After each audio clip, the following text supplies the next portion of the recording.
Okay, so our last play is The Tempest, which most critics believe is the last play that Shakespeare wrote. And characteristic of the Jacobite dramas, because that's what the dramas written during James's reign are called. This is Jacobite drama as opposed to Elizabethan drama. It's the same playwright.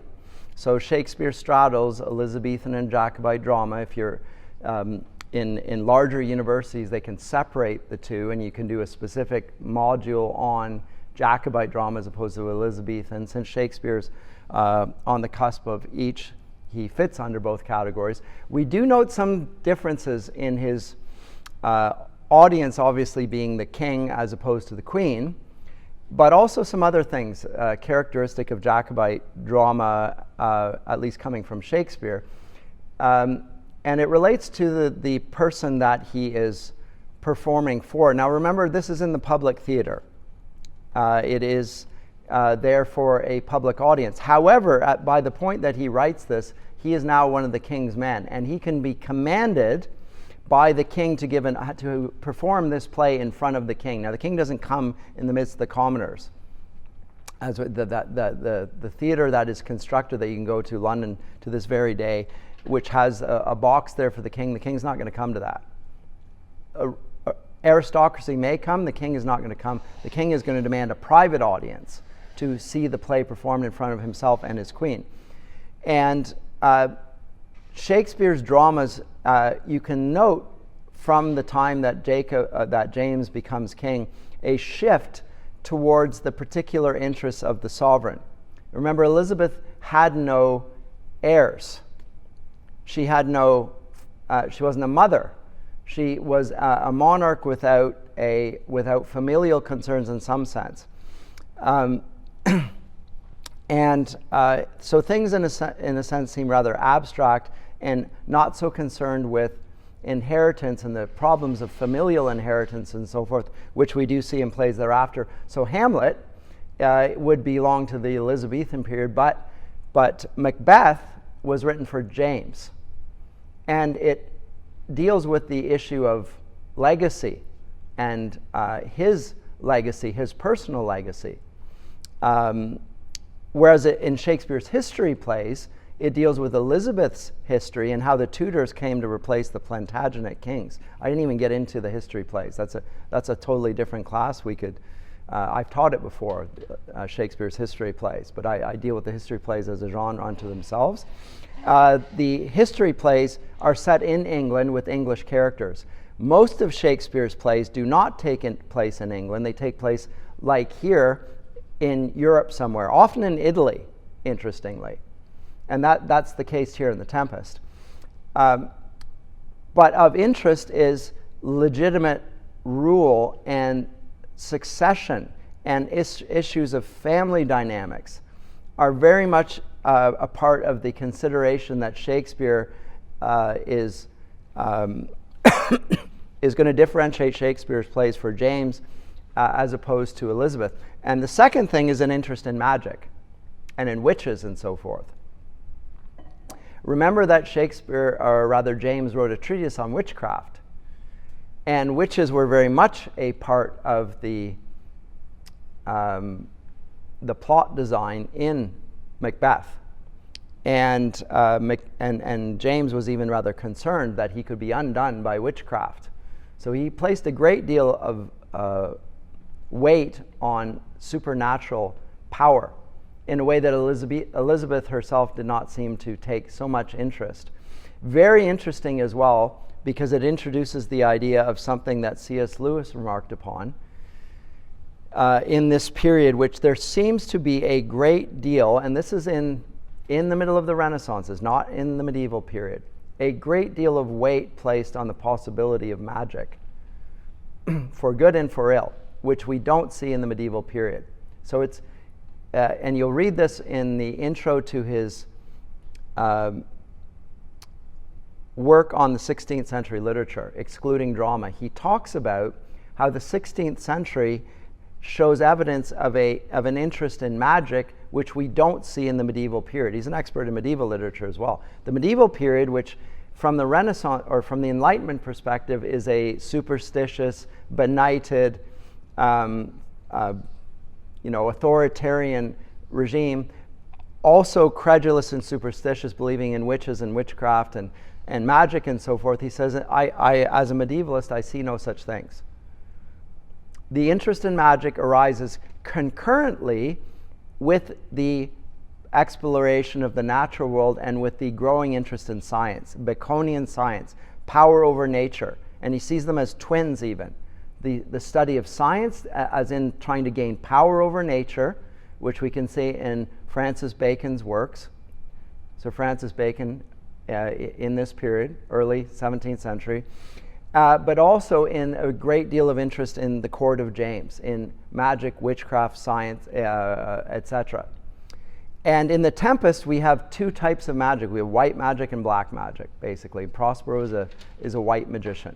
He thinks that magic represents a use of magic that is in some sense benign and can be used artfully and for good ends.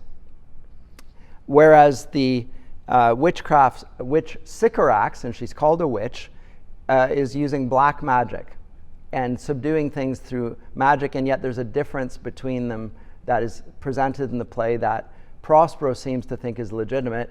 And the question is whether James himself would have believed in such a thing as white magic.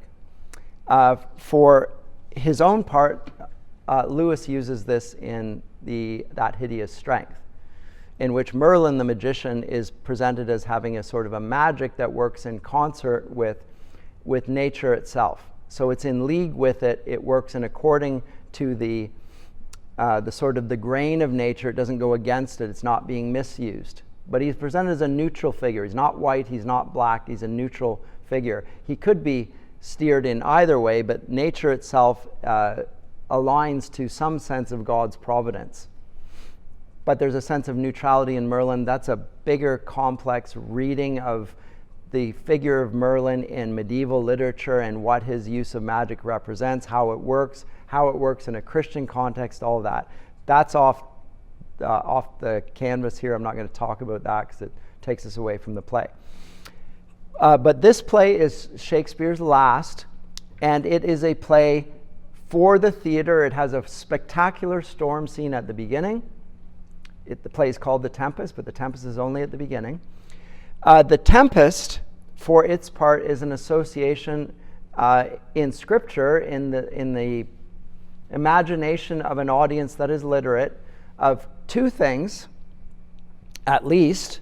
One is the book of Jonah, where it's a sign of God's judgment and wrath. And secondly, probably and more significantly, the flood of Noah. There could be a third possibility, which is when Jesus walks on the waters, walks on the sea in the midst of the storm. But tempests have connotations of wrath and judgment. And here, the tempest is conjured up by none other than Prospero. He has a power over nature which is rather extraordinary, rather godlike in some ways. Who has the power to conjure up a storm? Who has the power to quell a storm? It is a divine sort of power that Prospero wields. And this idea of theater having a sort of magic to call forth powers of wrath and judgment, and at the same time grace, mercy, to subdue nature and quell it and make all things well in the end, is here in Shakespeare's final play, and represents, I think, his complete view of the theater and what art can do in the life of a monarchy for good ends. Remember, I said that Shakespeare was a Renaissance dramatist and believed himself to have a responsibility to portray God's providence to his audience, and it would be demanded of him by his kings and queens that he do so as well. And he happily obliges in this. But it is the view of the use of drama and art to teach, which is represented here in a statue here outside Broadcasting House in England. This is the figure of Prospero. And this is the figure of Ariel. Ariel is a male spirit, not Ariel from whatever, what is it, the mermaid? Yeah. No, don't think Ariel like that. Ariel is a masculine figure, and this is at Broadcasting House in England. The only figures outside of this is where the BBC works. Very interesting. Statue put up there, art influencing culture. Prospero seen as a symbol of that artistic endeavor, utilizing the spirit and art. Note here that the flute here in the hand of Ariel makes a sort of a music to harmonize things. The use of broadcasting even as an art to influence culture, being exemplified really in the statue. I'm not going to spend any more time on that. I just think it's very interesting how significant this play is in English consciousness, that Prospero should be seen, and Ariel, who's his messenger, his factotum, symbolizes what the BBC thinks it's doing for English culture as well. It's a cultural enterprise. And it concludes with a masque. And let me say a little bit about that. I'll say more at the end. A masque is a form of theater which is specifically dedicated to a royal audience. For those of you who did Milton, the course on Milton with me, we looked at Comus, a masque, and saw that was a form of royal drama with very set expectations, very staged, very mannered in many ways. In contemporary renditions of the Tempest, they often cut it out because it seems a little bit antiquated. It's hard for the audience to really appreciate even. Shakespeare has it in at the end, and I think it's simply wrong to cut it out. It leaves the audience feeling a little bit strange because they don't really see what the importance of the masque is.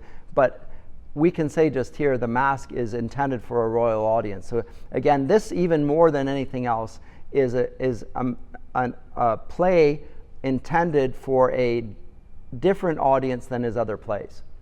It seems like Shakespeare's last word for a kingly audience. That's how it ends. And with a figure that seems to control all of nature. So it's different than the others. It's often called a romance, by the way. So we have tragedies, we have comedies, we have histories. I'm not looking at any of the histories. And we have romances. And this is one of the romances, just like A Winter's Tale. And both of the romances seem to me more Christian than the other plays. More explicitly Christian. More overtly so, at any rate. Maybe again reflecting James's own closer affiliation with the Christian faith. Remember, James commissions a Bible we call the King James. In England, they call it the Authorized Version because it's authorized by the king. But this is a play about the theater. It's performed in the theater, and it's about the theater. It's very theatrical. It has a spectacular storm scene at the beginning. It has scenes of magical manipulation of people and of things. There's a masque of various goddesses. There are spirits in the form of a pack of hounds. There is a half-domesticated monster, Caliban. We'll get to him in a bit. There are characters who can go about invisible to other characters. So it is a far more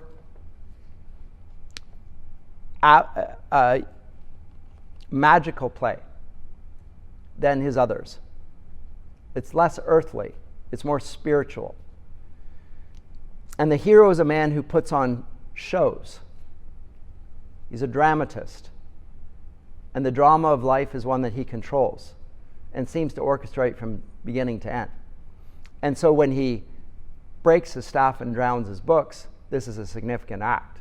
Is it Prospero or Shakespeare speaking in the person of Prospero about what he's doing with his own enterprise? This is the last play I'm going to write. I'm going to break my own magical staff. I'm going to drown my books. I will write no more. There are no sources for this particular play. Many of Shakespeare's plays he gets from Holinshed's Chronicles. Not so here. Makes it more complicated. This is Shakespeare's own invention, as it were. The first acknowledgement of the play comes from a performance record from November 1st, 1611.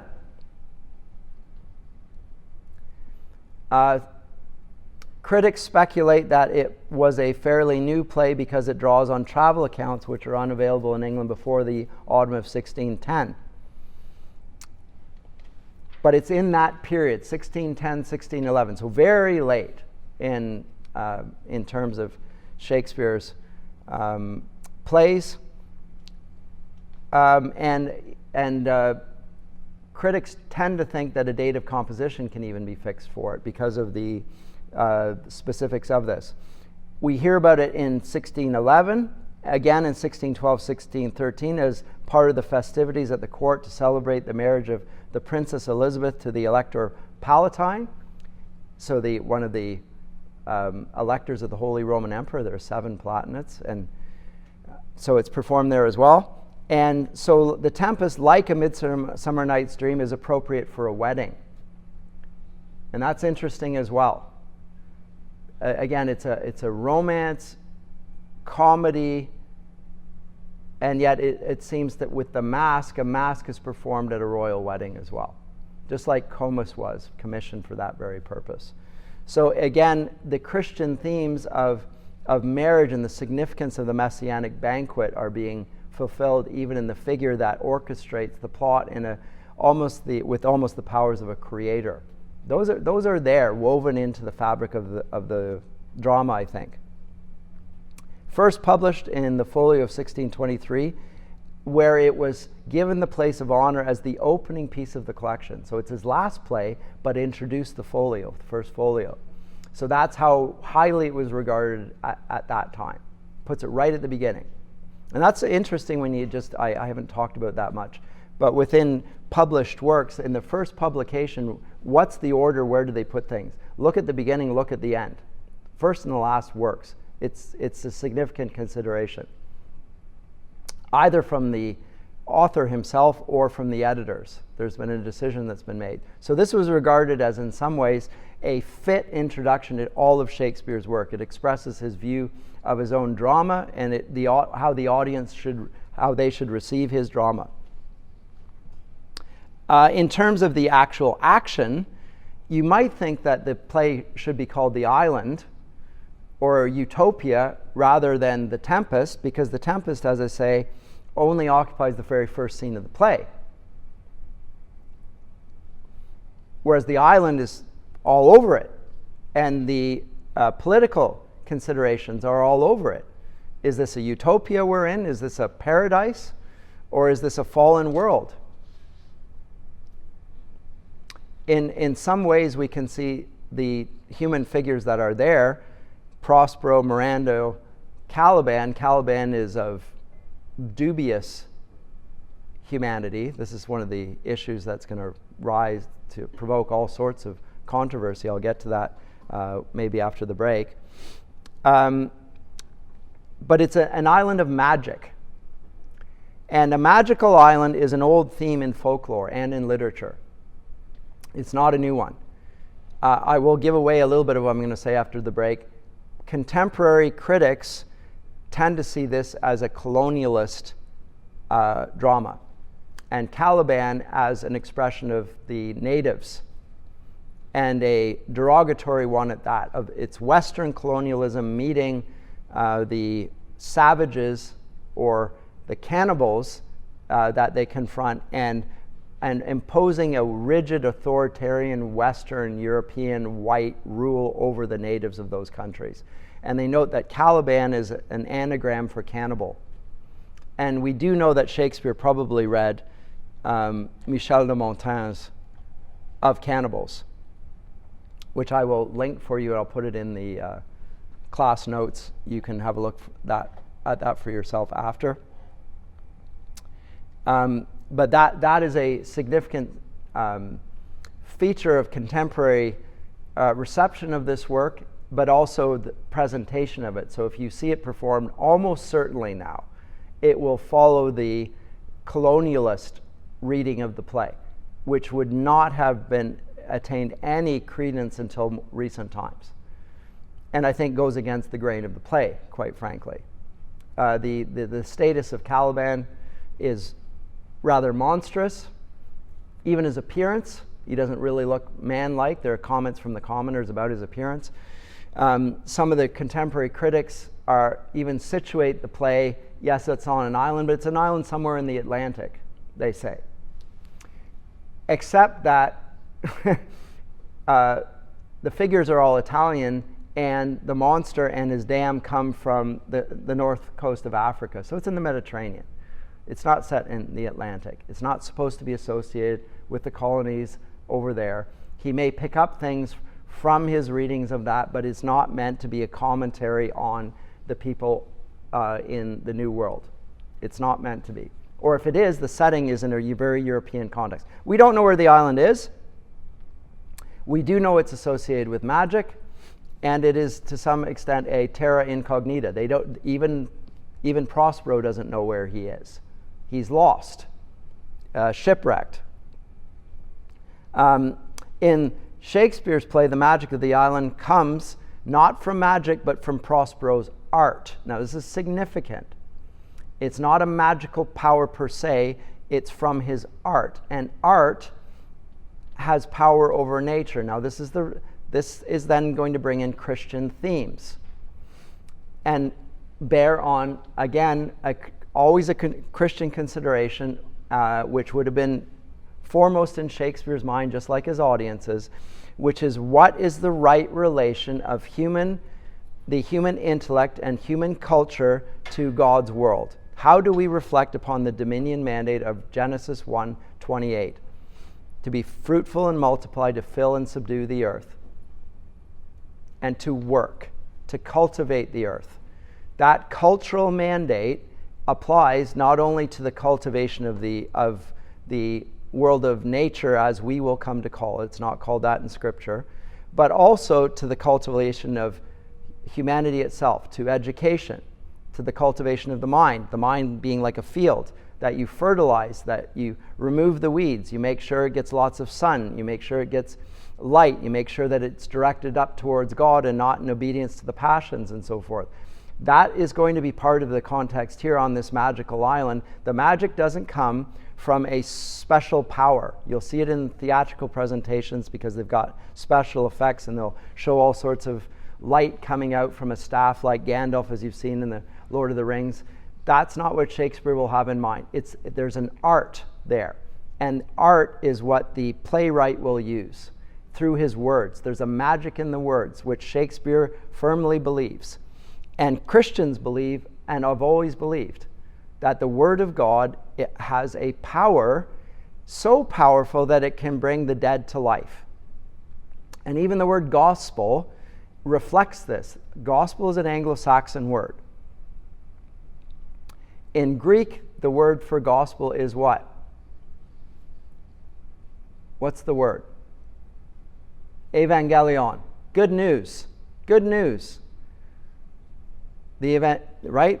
And John the Evangelist tells the good news. The EV is actually the EU in Greek, which means good, and angelion, the good news.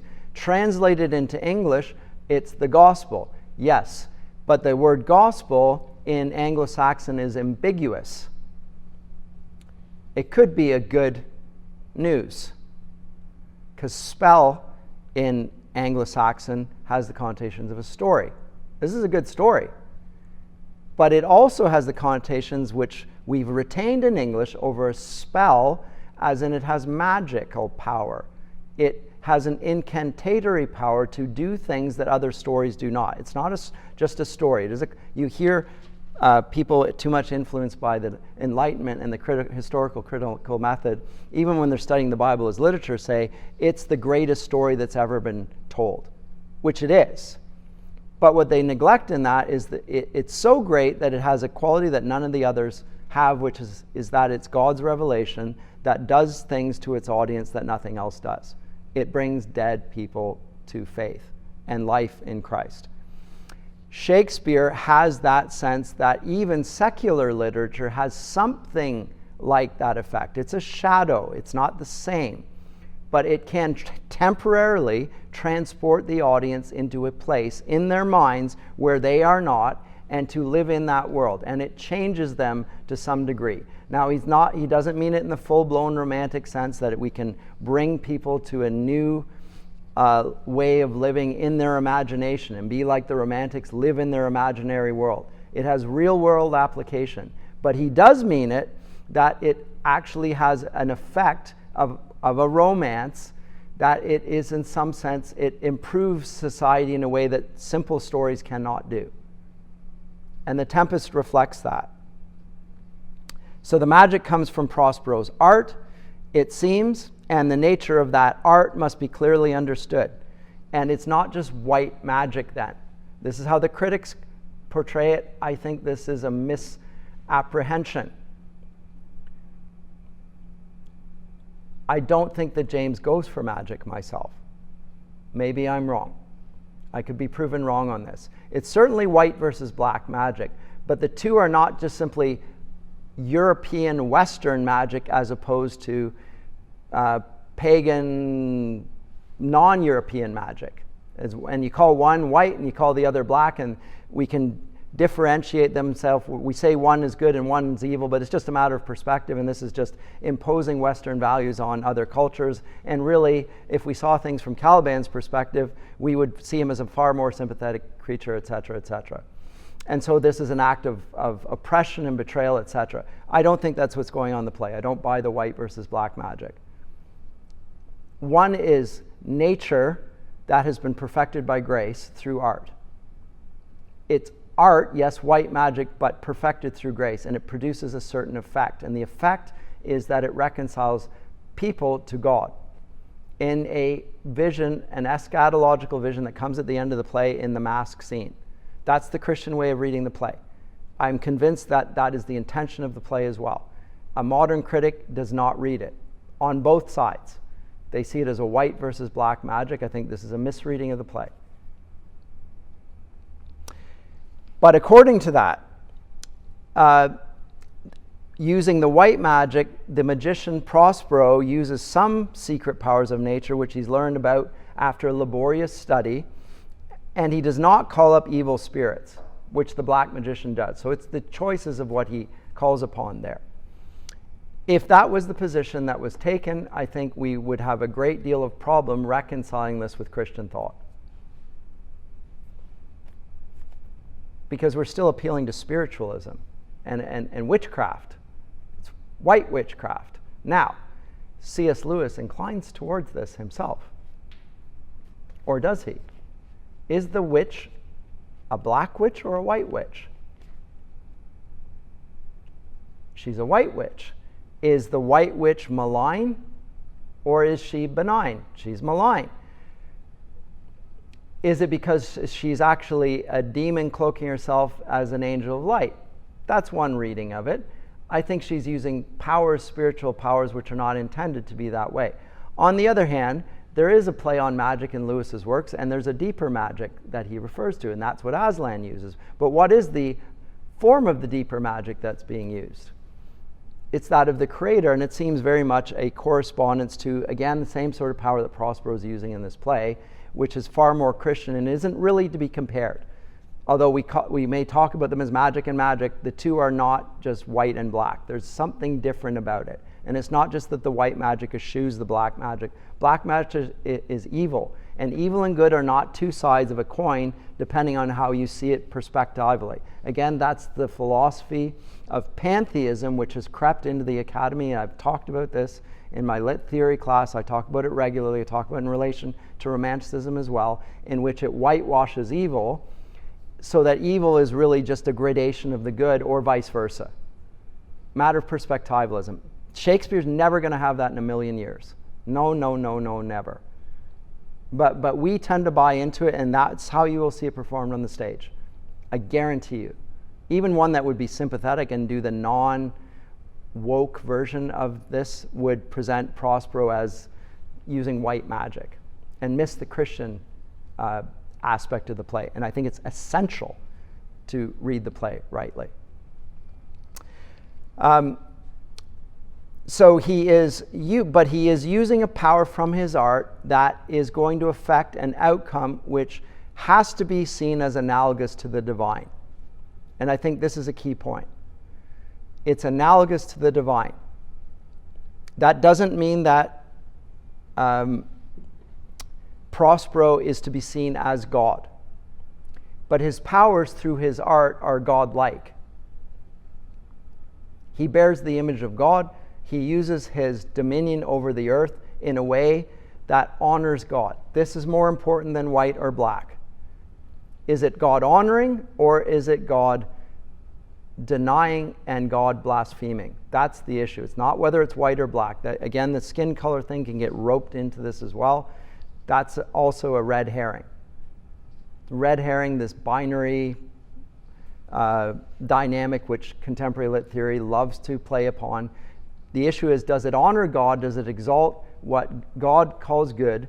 Or does it contradict it and set up an alternative kingdom? I think it clearly does the first, and that's seen in the mask at the end.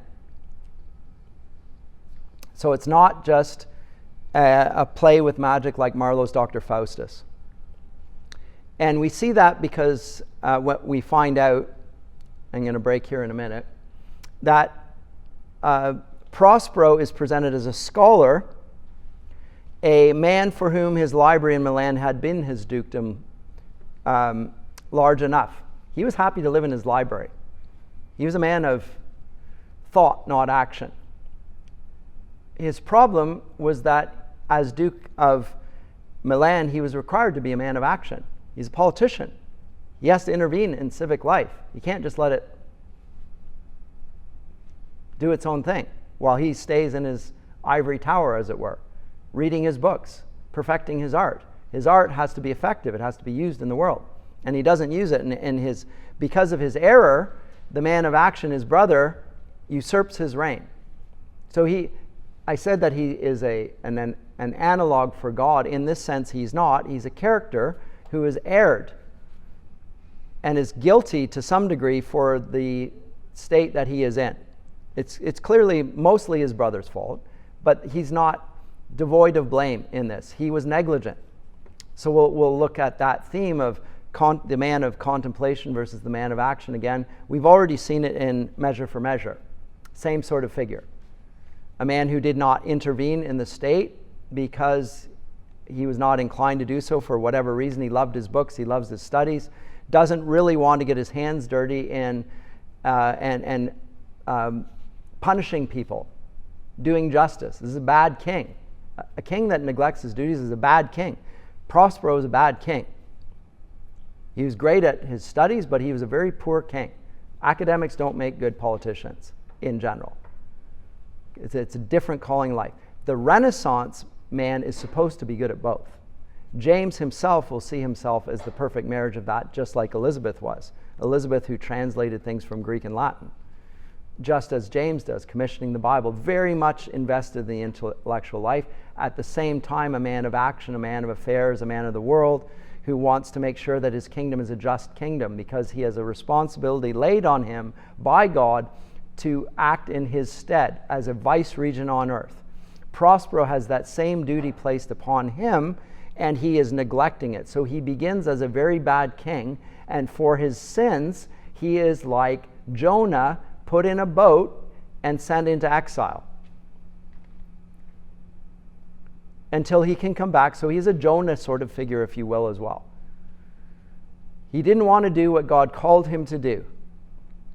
And so God is going to punish him by sending him off in a boat, and eventually Prospero, having learned his lesson, is going to try and recover through his art and undo the effects of his own sinful behavior. That's a part of it as well. The character of Prospero has to be regarded as a character that is progressing and is learning his lesson as well. He's not just the dramaturge figure. He's a man who is a bad king who learns to be a good king through his art rightly applied. Central to the play. Figure of Prospero is not just a power figure, looking out for his own benefit. In the end, actually, the outcome is rather dubious for Prospero. because he's going to break the means of his art and his power and put himself in a position where he's with his brother, rival, who's already usurped him, and now he's going to have to use what? Political action to do what he wants to do. He can't use his art anymore. He's going to be a man of action henceforward. So at that point, he's putting himself into the position, well, now you're going to get off into the dirty realm of politics. Your brother here, you're not willing to kill him, although you could have, and punish him with the means that you had at your disposal when you're on your island. Now you're going to have to treat him like a brother who you already know is willing to betray you. So there's ambiguity there, but that's the world that he's going to enter in. So he learns a great deal about that. And finally, although Prospero's magic and the action of his minister Ariel determine the events of the play, the island itself has a history that begins before his coming. It's not the Garden of Eden. It's not a utopia, although Thomas More's Utopia is written around this time. Machiavelli is writing works to the prince that are recommending on courses of political action. Others are writing about the ideal form of government. It doesn't just end with Plato, it carries on into the Elizabethan period. What form of government is the best form of government in the world we find ourselves? This island had been ruled by the black magic of the witch Sycorax. So it is in that sense not just a natural environment, it is a place that's ruled by demons. It bears the effects of the consequences of the fall. There's goodness on the island. Caliban knows where the fresh streams of water are. He knows what the plants are that they can eat, and he also knows which ones are poisonous, and he's willing to tell them that. That doesn't mean that he's a good character. Remember, it's under the dominion of Sycorax, who's a witch. And she had even imprisoned Ariel, the spirit that serves Prospero, inside of a tree for 10 years. Unjustly, it seems. So it's not paradise we find ourselves on. It's not Gilligan's Island. It's not it's not Swiss Family Robinson, where they're just natural creatures about. It's not Robinson Crusoe, where we don't get supernatural entities. This place is under the rule of supernatural dark characters. It's a consequence of the fall. This is the wilderness. It's not a garden, it's the wilderness. And we've already seen the themes of wilderness and garden in Shakespeare's play. Prospero's enterprise here is to make the wilderness he finds himself in exile as a consequence of his misdeeds into a garden. And he's going to among other things, try to teach Caliban how to act in a Christian fashion. He will teach him his language. He will teach him right from wrong. He will teach him, among other things, to speak in verse, just like an aristocrat. He's going to use his art to inform his mind, his speech. He'll speak like an aristocrat, right? So he doesn't teach him to speak in prose. The commoners that come to the island speak in prose. Caliban can speak verse just like an aristocrat. So the aim there is to ennoble Caliban. It's to exercise the dominion mandate and make him a better being, but he fails in his enterprise because of his own sinful nature. And so the hag-born whelp, Caliban, and the spirit groaning in prison, Ariel, were the sole inhabitants who Prospero and Miranda met when they arrived. And as I say, we don't know where the island is, but for me it's clearly in the Mediterranean, because there's a reference to Italy there, and there's a reference to Tunisia. Where is Tunisia? It's right in the middle of North Africa. It's not even on the westernmost tip of it. It's somewhere in the Mediterranean. So the speculation on the Virginia company, which was lost at sea and without food for a year, and reports come back, and Shakespeare reads the report, and it's the Bermudas, and this is an island of great natural richness, and this is not in Shakespeare's mind. I don't think this is, the reports come back. This is the historical, critical type of thing that wants to see every contemporary report as an influence on the plays. It could be that. They'll also refer to the expeditions of Martin Frobisher, who Canadians will know, Frobisher Bay, tried to find the Northwest Passage, failed to do it, came back with an Eskimo, brought him back to England as a sort of a, wow, this is what the natives look like. Very interesting. A lot of spectacle around. Eskimos don't look like Englishmen. And the Eskimo dies very early. Is the Eskimo a sort of a representative of Caliban and therefore of colonialism and so forth? I think Caliban is portrayed as being misshapen, and they can't even recognize that he's human. So I don't think so. So it takes circumstantial evidence and suggests, because of that, it's a reflection on the whole colonial enterprise. I think that takes us far away from the play. But I'll pick up more after the break. Let me take a break there. Let's take a few minutes and we'll come back at it.